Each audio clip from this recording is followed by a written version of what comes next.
Anchors up, sails at full. Welcome to the Sloopcast. How are you doing today, Kyle? Doing pretty well, Jared. Doing pretty well. How are you doing? Doing all right. Kyle, we have a special surprise for everybody. Not only are we doing Is it you in the bottom right-hand corner of my screen? No, well, there's that too. Thanks for pointing that out now, as opposed to before we started recording. There we go. You're welcome. Yeah. No, that was totally awesome. Yada, yada, yada, whatever. New tradition, good tradition. And that's the small talk at the top. We've exhausted small talk. Kyle, it's time to move on to the rest of the show. All right, what do we got today? We're doing a mock class, as I should hit enter on that. We got a mock class for today. We are renewing our mock class for 2025, and that's going to be fun. We've had some changes. We've had a couple of decommitments. We've had some guys who we definitely thought were going to be in the class when we did the previous mock. Now they aren't so obvious, but we have some bad news. We got some good news. We're going to update the mock. And if you're watching this, I'm going to let you guys know right off top, we're doing 2 episodes this week because I am crazy and I felt like I was ready to do a 2026 mock class. Is that stupid? Is that stupid? Yes, it is. It's a very stupid thing to be doing this far away from just that early in the class. It's very stupid, but you know what? It'll be fun. You guys might learn some new names to keep an eye on, keep an ear out for. So it's a stupid exercise, but it's going to be a fun exercise. And that's all that really matters. But today we're doing the latest edition of the 2025 mock. You ready to get started? Yeah, let's roll.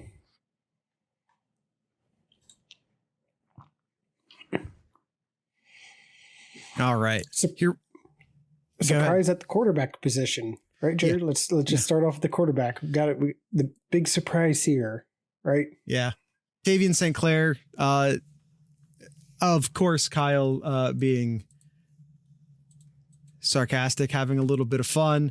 One of the least surprising items on this list. He's from Bellefontaine, Ohio. Solid as solid can be. No worries for flips here. In fact, for those of you watching the podcast, you will notice that there are 2 spots for quarterbacks.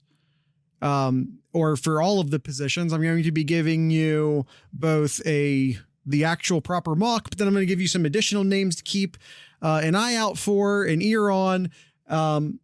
But at the quarterback position, I don't even have there's no the box below the quarterback position where I'd put some other guys to keep an eye out for. Empty. We're St. Clair all the way here.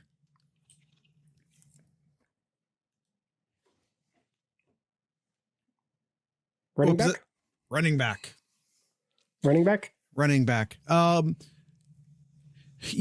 I felt good about Bo Jackson ending up at Ohio State for a while now. I do feel like I keep switching out the guy below or the guy pairing with Bo Jackson. I've had all sorts of guys there. Last time I had Marquise Davis there, another Ohio running back. I've had Byron Lewis there, a running back from the state of Florida. I've had a lot of guys in this spot.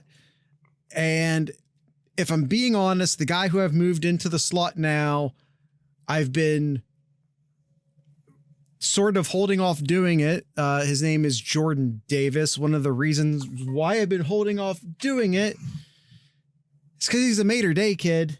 Martyr Day. I think a Martyr Day kid. And it feels like every year we put a Martyr Day kid in the mock and then he never ends up coming to Ohio State. Yeah. Ohio State is yet to land a Martyr Day kid. Something that could be changing here. One, Ohio State got a new running backs coach who already had a great relationship with Jordan Davis as he was recruiting him to go to Oregon at the time. So Ohio State has a bit of a pre-existing advantage there. Additionally, Ohio State now has a bit of a mole, I suppose, in the Martyr Day locker room. We'll talk about him in tomorrow's episode in the 2026 mock class. Chris Henry Jr. This summer moved from Cincinnati. There's stuff going on that we don't really need to get into. Yada, yada, yada. He's now in California. Mm-hmm. Playing for Martyr Day. So got an Ohio State mole in that locker room. Could help Ohio State out there. If we look at the other running backs in contention, we have a couple new names, and a couple familiar names. Marquise Davis, Byron Lewis are guys that have showed up in this mock before, who we've already talked about. Isaiah West is a guy who's been getting a lot of RPMs. And if you don't know what an RPM is, just pretend I said crystal ball. Guy's been getting a lot of RPMs lately. I almost feel silly not putting him in the list. Because there's a lot of buzz around Isaiah West coming to Ohio State. I'm not ready to put him in over Bo Jackson or Jordan Davis yet. I don't want to put 3 running backs. So I think Ohio State has several good options at running back right now. Mm-hmm. I think that's probably the key takeaway. Isaiah West is from the Philadelphia area. You also have Miles Knight from Tennessee, another guy to keep an eye on. I will say that of the 6 running backs I named, he's probably the least likely, but still possible enough that I wanted to include him on the board. Yeah, lot of running backs. It's hard to pick 2 from this list here, but I definitely agree with Bo Jackson I think is a sheer lock that coming to Ohio State, almost a sheer lock. Yeah, I'm still be amazing if Jordan Davis can come along, but we'll see if we can break that curse, so to speak, over at out there in California. So we shall see. We shall see. All right. Who is Brian Hartline bringing in for this group? There's been a lot of shuffling around with the wide receiver group, like the running back group. There's a lot, and I mean a lot of names that are worth noting. I have more names to rattle off here at the wide receiving group than I do for any other group, either today or tomorrow's show. Desi Jones committed in the class. I feel good about Desi Jones. Vernell Brown, kid from Florida. I feel very good about Vernell Brown. To me, those are the 2 lock guys. Kid from Jersey, kid from Florida. Those are my 2 lock guys. It gets a little harder to predict after that. I'm going with Phillip Bell and Quincy Porter. Those are the 2 guys I'm going with. Phillip Bell is from California, Quincy Porter from New Jersey. But man, there's a lot of guys at the wide receiver position that Ohio State is involved with, if maybe not leading, but definitely a possibility remains at the wide receiver position. It's honestly just a lot of guys. You have Winston Watkins Jr. from Florida, Taz Williams Jr. from Texas, Javon Boggs, who I think is a guy who I've had in the actual mock class at one point or another. Quentin Simmons Jr., a kid from Ohio, who I think I've had in the class at one point or another. Jamie French, I definitely had just in the last mock. He was a guy who really felt like a for sure guy who's coming to Ohio State. And while I'm not counting Ohio State out yet by any means, it sure does look like Texas is in the lead right now. But I'm not ruling Ohio State out there yet. But he felt less likely. He didn't feel like one of the most likely four. And that's ultimately what I'm trying to do here is pick the most likely four.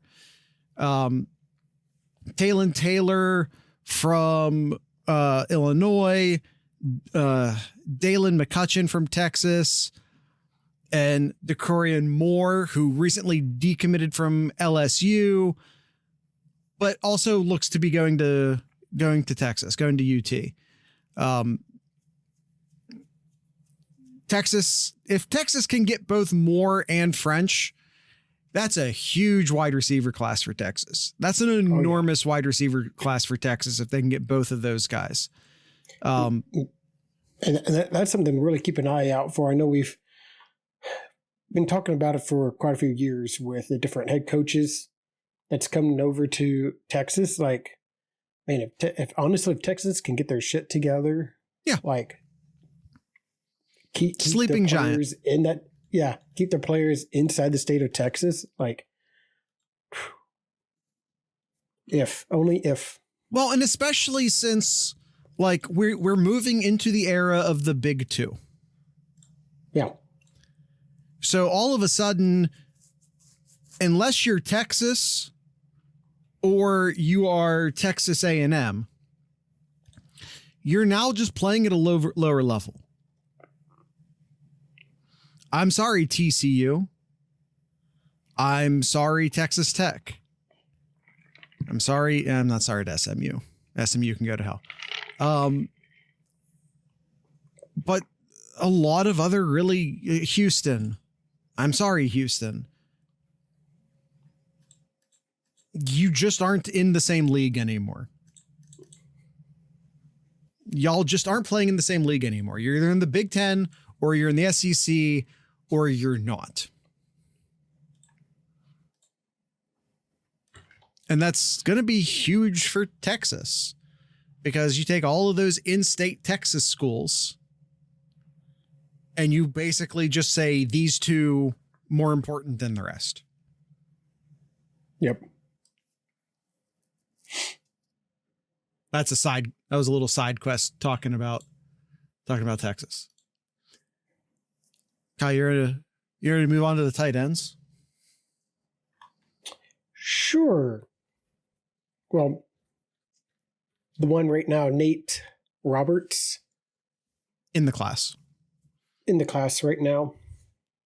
I personally don't think Ohio State's going to go after another, but I mean, if they would, I think they would probably stay in state here. Luca Gilbert is one to keep an eye out for. And some others to keep an eye out. Brock Schott over at Indiana, and Landon Pace as well over at I forget where Landon Pace is at. Do you remember? Missouri. He's in St. Louis, where his dad played professional football for the Rams. That's right. Yes, he is. Right. He is of that Pace lineage. Luca Gilbert and Brock Schott both looked like guys who, for sure, or at least almost for sure, were coming to Ohio State at one point. And then stuff happens. Money happens. Now it looks like neither of them are coming. But we'll see. I'm not giving up on them yet. Committed, not committed. I don't care. Keep an eye on Luca Gilbert. Keep an eye on Brock Schott. Yeah. I think Ohio State does want to take two tight ends, but I also don't think that they're going to reach to do it. I think with the transfer portal, I think we're in an era of college football now where if you want two tight ends, you don't just go get another guy and hopefully he pans out. I think that's what teams were doing just 2 or 3 years ago. And now I think it's better to just not. and leave that scholarship available for a potential portal guy. Not porter guy. Portal guy. All right. In my opinion, probably the biggest position here Ohio State really needs to focus on. Sure. The slobs, the offensive line here. Got Carter Lowe already as a commit for Ohio State here. What are some other names out there that you think could potentially land in Ohio State's doorstep here? I've been trying to avoid putting this person in the mock class for a very long time because I just have not been wanting to get my hopes up. But today I'm going to do it. I'm moving David Saunders from the state of North Carolina into the class. He is in the thumbnail. He is, along with Carter Lowe, an absolutely enormous, literally and figuratively pickup if Ohio State can do it. He would be the first big name offensive out of state tackle that Ohio State has picked up in how long? You want me to look it up? I already know who it is. Although I am blanking on his name. Yeah, it's been a while is the point. It's absolutely been a while. Ohio State has not gotten a top flight offensive tackle from out of state in a very long time. I'm really hoping David Sanders is the guy who breaks that streak. It was Petit Free, by the way. That's kind of who I was thinking it was, but I wasn't sure if it was anybody. That's who it was. For whatever reason, my ADHD ass brain wasn't going to give me the name until I stopped thinking about it. That's all that was. My name recall sucks, but yeah, it's, if Ohio State can pull it off, it's, I would say, almost like the end of an era of Ohio State not being able to pull in big names from out of state to play offensive line. Mm-hmm. God, you are right. It is that he was the last one. Yeah, no, I'm not even exaggerating. Well,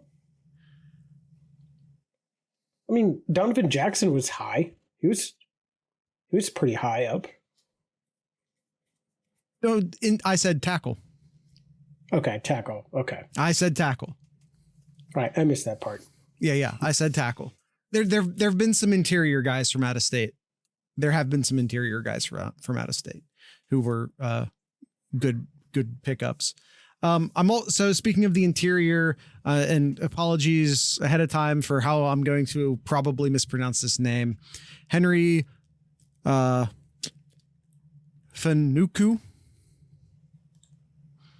I'm gonna go Fanuku. One day, guys, one day. Interior offensive lineman from the state of Texas. A lot of positive buzz for Ohio State there. I do think that this is going to be a smaller offensive line class. And if you want to know why I think this is going to be a smaller offensive line class, be sure to watch the first edition of the 2026 mock, which again will be coming out either Tuesday or Wednesday of this week.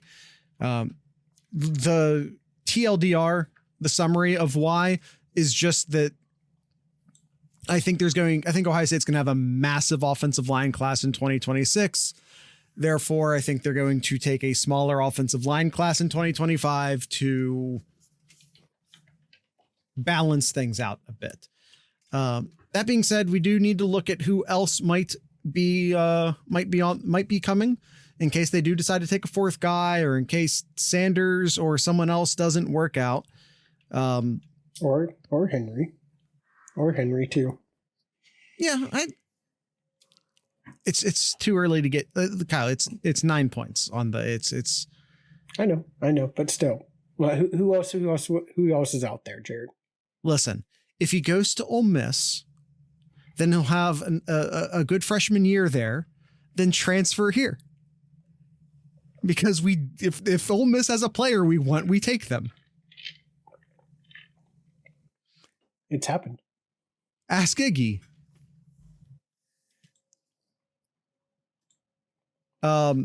Douglas Utu, who plays football in for the Gales out in Nevada. Andrew Stargell from Georgia has gotten some recent buzz. Javian McFadden is a guy we've kept an eye out for a while, an eye out on for a while. Hardy Watts, a new name to this list from Massachusetts. Avery Gack, who's probably going to go to Michigan, but maybe keep an eye on in case things go bad at Michigan. Some names to keep an eye on at the offensive line position. Now, Kyle, first we're going to take a commercial break. Then we're going to talk about the defensive side. If you want to avoid these commercial breaks, you can go to patreon.thesloopcast.com, where you can donate money. And as a reward for that donation, you can get ad-free versions of the podcast. You can get early access to the podcast, and you can get premium access to our Discord server. All of that for $3 a month, although you can donate more if you please. Discord.thesloopcast.com. Here are those commercials now. All right, Kyle, let's talk about the defensive side. Let's get that switched over. On to the defensive side. Where do you want to start here? Well, let's stick with the slobs up front here. Let's stick with the defensive line here, and we'll go into the pass rushers here. So we got two already. Zahir Mathis and London Merritt as the two edge ones here. A lot of buzz about Justin Hill, in-state recruits coming to Ohio State as well. Yeah, I think Justin Hill is a matter of time. I feel very confident. I basically put him and Bo Jackson kind of in the same, like, I just feel like we're just waiting for it to happen. Mm-hmm. Rounding out for a fourth defensive end is Marion Dye, who is from the state of Indiana, who again is a guy who I've had in the mock for a while now.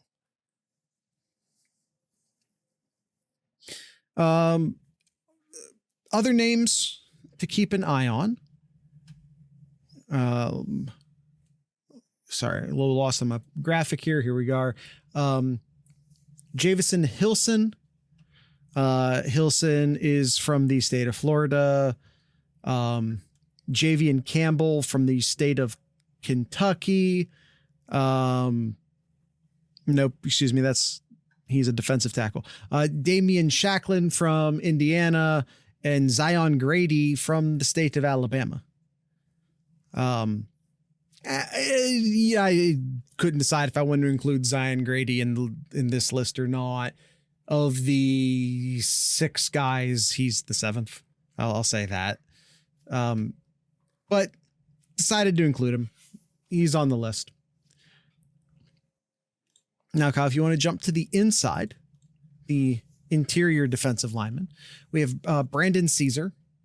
Brandon Caesar's a guy who I've had in the mock for a while. I will put him right there with Justin Hill and Bo Jackson for guys who I think are just, I think we're just waiting. Jarquez Carter, defensive tackle from Florida, some recent buzz on him. Darian Smith is a guy who we've talked about in previous mocks, from the state of Maryland. Again, another guy who I feel really, really good about.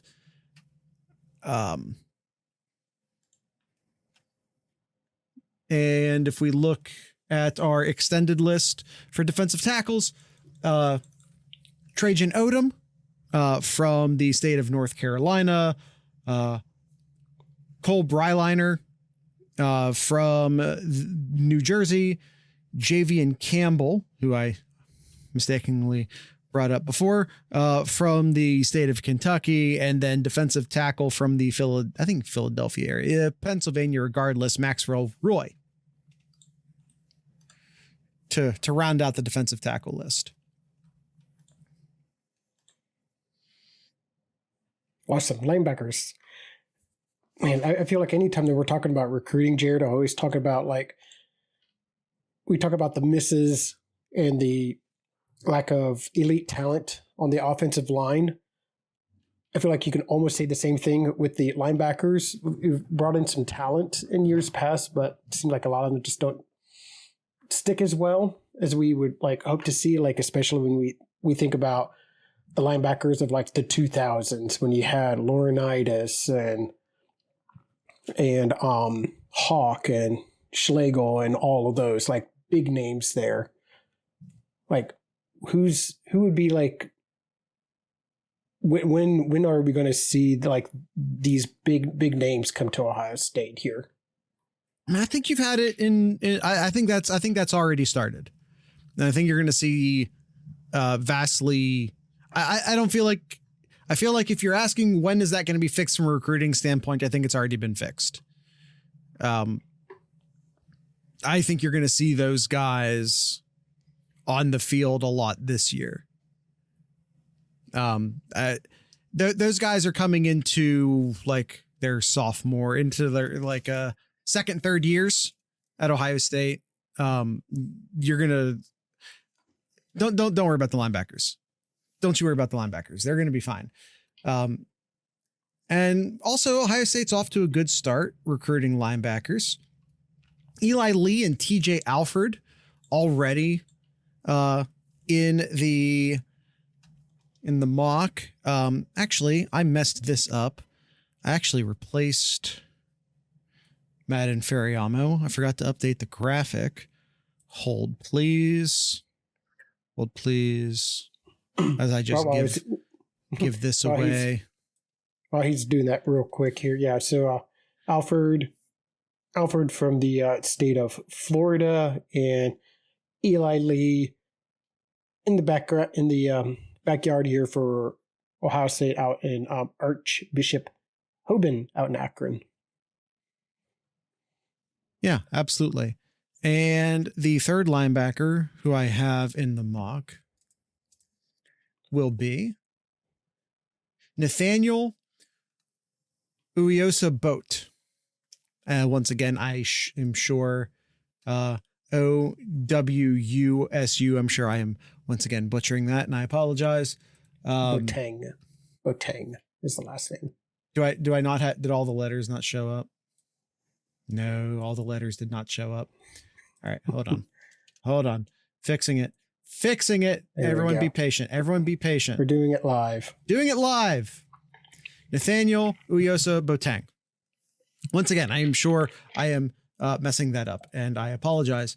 But I have moved him honestly straight into the mock. A lot of times I'll have, because if you're on our Discord server, then you already know. We keep an active watch list. We keep 3 separate lists for each class. We have a mock, and this again is updated constantly in the Discord server. We have a mock, we have a short list, and then we have an extended list, a long list that is just guys to keep an eye on. A lot of times guys will maybe show up in the extended list, move into the short list, and then maybe work their way into the mock.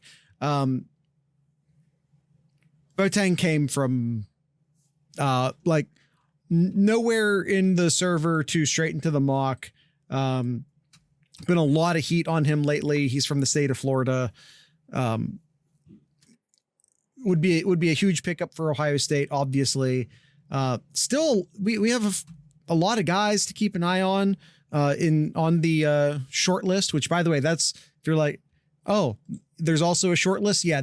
The short list are the guys these are the other guys to keep an eye on who I've been naming to you. Again, if you're already in the Discord server, then you already know how this works. I totally just forgot to update the linebackers is what happened here. So awesome for me, but Matt Inferiamo, Elijah Melendez, and Riley Pettijohn is who should be on that list. You can, it's partially right. That's who should be on that list. You can go ahead and ignore the visual on that. It should be Matt Inferiamo, Elijah Melendez, and Riley Pettijohn. I just apparently didn't update the linebacker graphics. That's on me.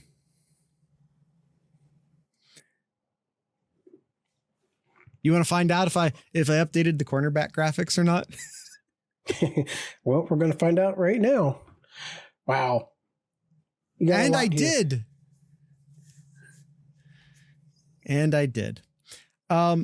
Yeah. Defensive backs are a little weird. As I alluded to at the beginning of the show, and I think we briefly talked about at the end of the last episode, Blake Woodby from the state of Virginia did decommit. Yes, he did. I have been in past recruiting episodes. I have talked about how, by the way, I did, but Dorian Brew's red. Dorian Brew should not be red. He should be correct. White chalk. If you guys haven't figured it out yet, if you're watching this, the red are the people who have already committed and the white chalk are the people who have not. Point being, I've been saying, of Sanchez, Offord, and Woodby that we weren't going to end with those three guys in the class. It's a thing I've been alluding to for a minute. I just never felt like they were going to take all three of those guys all the way in. Unfortunately, I was right. Still have Naeem Offord, still have Devin Sanchez. This is a guy from Alabama and a guy from Texas. So, don't think that just because Woodby decommitted that means we're going to automatically be safe with the other two, because I think that would be a faulty assumption. Mm-hmm. I have as a third cornerback in this class, Dorian Brew. Dorian Brew is currently playing football in the state of Texas. Some people consider him a safety, although he has been getting recruited more and more as a corner.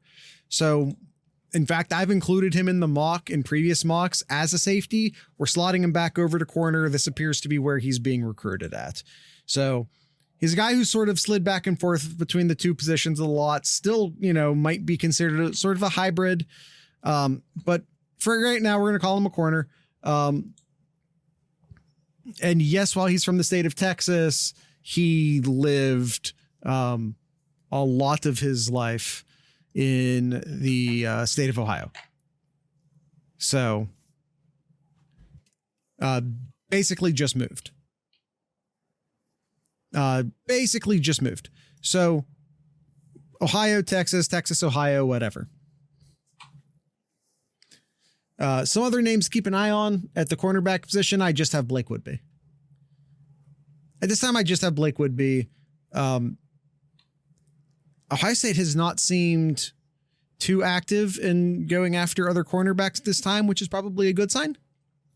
Mm-hmm. Sanchez and Offord are two of the best in the country. Dorian Brew's right behind him. It's going to be difficult to fill in behind those guys. It's when you get, if you get two of the top guys in the, I want to say they're both, are they 1 and 2, Kyle? Devin Sanchez and Naeem Offord. I think they're 1 and 2. It might depend upon which service you look at.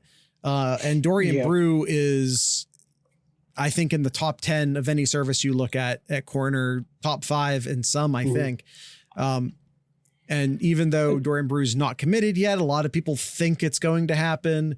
So like I said, it's just very difficult to bring in a fourth guy when your first three are so hyped and so good. Yeah, this week too, Jared. Not sure if you caught this. Something to keep an eye out for. Brandon Finney, cornerback out of Maryland here. Definitely a name I want to keep an eye out for as well. Ohio State did make an offer to him this past week here. Has a lot of trend going to the Nittany Lions right now, but obviously with would be decommitting. I think Ohio State was looking around to see who else might be interested in all that. So another name to keep an eye out for. Yeah, I'm just not ready to go there yet. Yeah. Talk about the safety position. Deshaun Stewart already in the class. Cody Haddad, kid from Ohio, already in the class. Trey McNutt, another. That's just a waiting game. I think that one's almost. I think that one could come any time. I would keep an eye on Texas and I would keep an eye on LSU. That's all I'm saying. I agree with you that it's almost a sure thing, but just keep an eye on Trey McNutt. Just to be sure. But I wouldn't rule out LSU and I wouldn't rule out Texas. I still think Ohio State is very far out in front at first. Very. But just don't rule out LSU or Texas. Okay. Also, at the safety position, I think I have 4 safeties, which is kind of why I'm pretty happy keeping corner at 3. Also, 4 safeties. I have Fahim Delane. Fahim Delane is from the Maryland area, from the state of Maryland, rather. I'm 7 defensive backs. I think maybe don't get. I think it's right though. Ohio State. Look how many defensive backs Ohio State is slated to lose this year, just from graduation. Mm-hmm. Yeah, it's a fair point. And they've lost a lot of their underclass to guys transferring out because the seniors stuck around, or because there were some really good young guys who jumped the older guys. It's a large defensive back class, but they're going to need it. They're absolutely going to need it. The Ohio State defensive back room is going to potentially, depending upon who leaves and who doesn't out of the juniors, but the defensive back room could be pretty devastated by the end of this season, just through natural attrition. One additional name to keep an eye out for at the safety position is Messiah Delhomme. Absolutely amazing player. I just have him on the outside looking in at this time. It's hard to put a 5th safety into the mock. It's very hard to put a 5th safety into the mock. All right, Kyle. That is our latest 2025 mock class. And if you want to, I don't have him on the graphic, but if you want to, maybe also keep an eye on kicker Sean Leonard. That's, just tossing that out there. Kyle, we are going to take another quick ad break. And when we come back, we're going to make some additional observations about this class. We're going to see if Kyle disagrees with me anywhere. And I don't know, just talk about the class a bit more. So here's a quick commercial break and we'll be right back. Okay, Kyle, we're back. Do you see any flaws in my class other than my pronunciations, which are notoriously bad? Would you make any adjustments to my class anywhere on the offensive or defensive sides? It's still early. Like I look at the offensive line and gosh, I hope to see that improve. I'd be so happy with this. I don't know. I would love to see like a fourth. I would love to see like a fourth player in here. So I would maybe add in a fourth into this class here.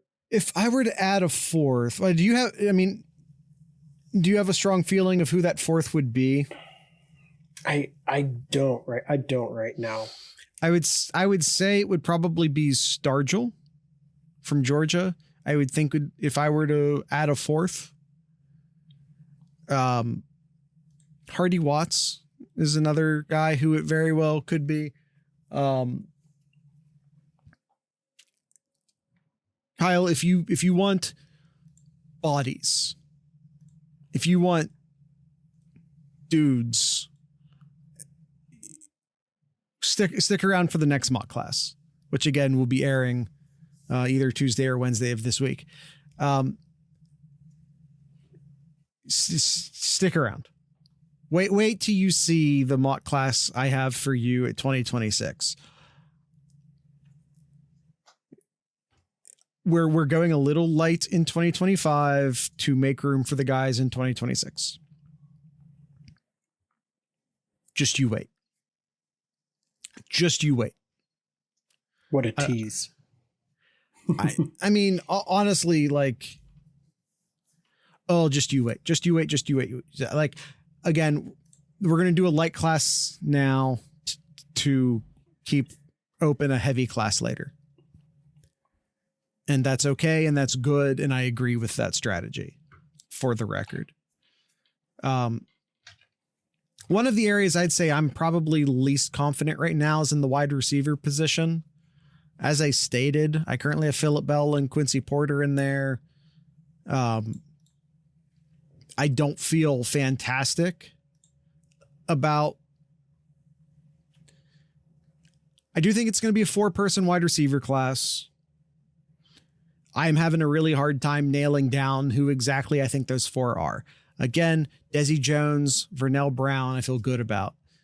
But anytime you see a super long list, like I currently have in the wide receiver position for the short list, when the short list isn't very short, I'm sort of struggling to figure out who the next guy, who gets those last 1 or 2 slots at the wide receiver position.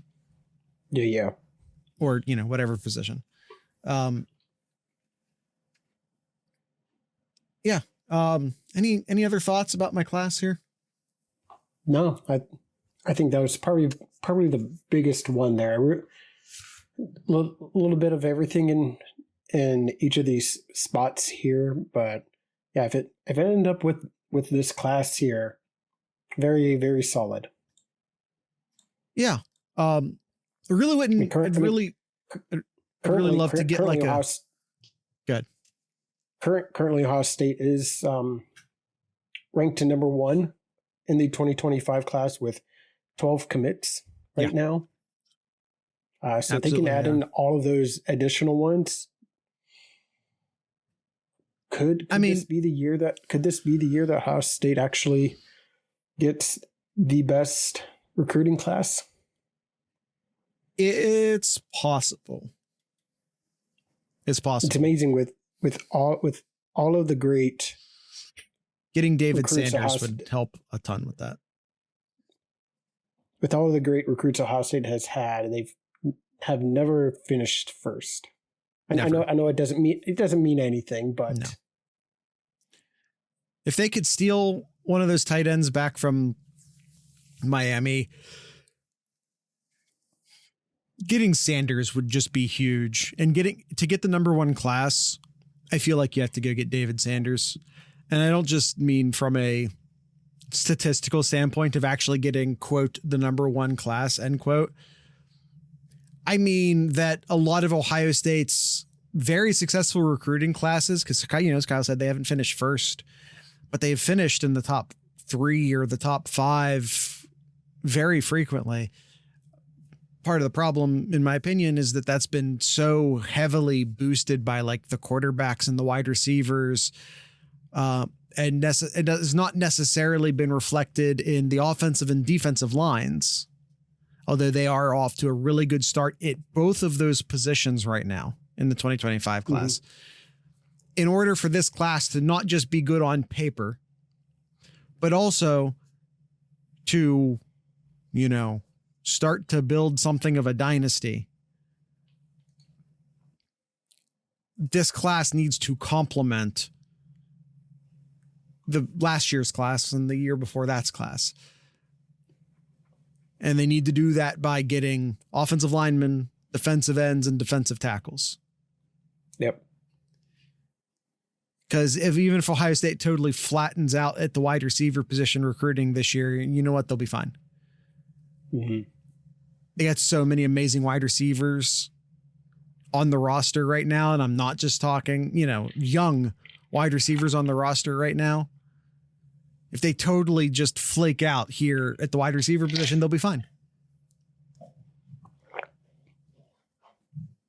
But they need some plug and play offensive linemen. They don't need bodies at the offensive line. They need dudes in the offensive line. So get Carter Lowe, get David Sanders, get a really good interior guy, and that's fine.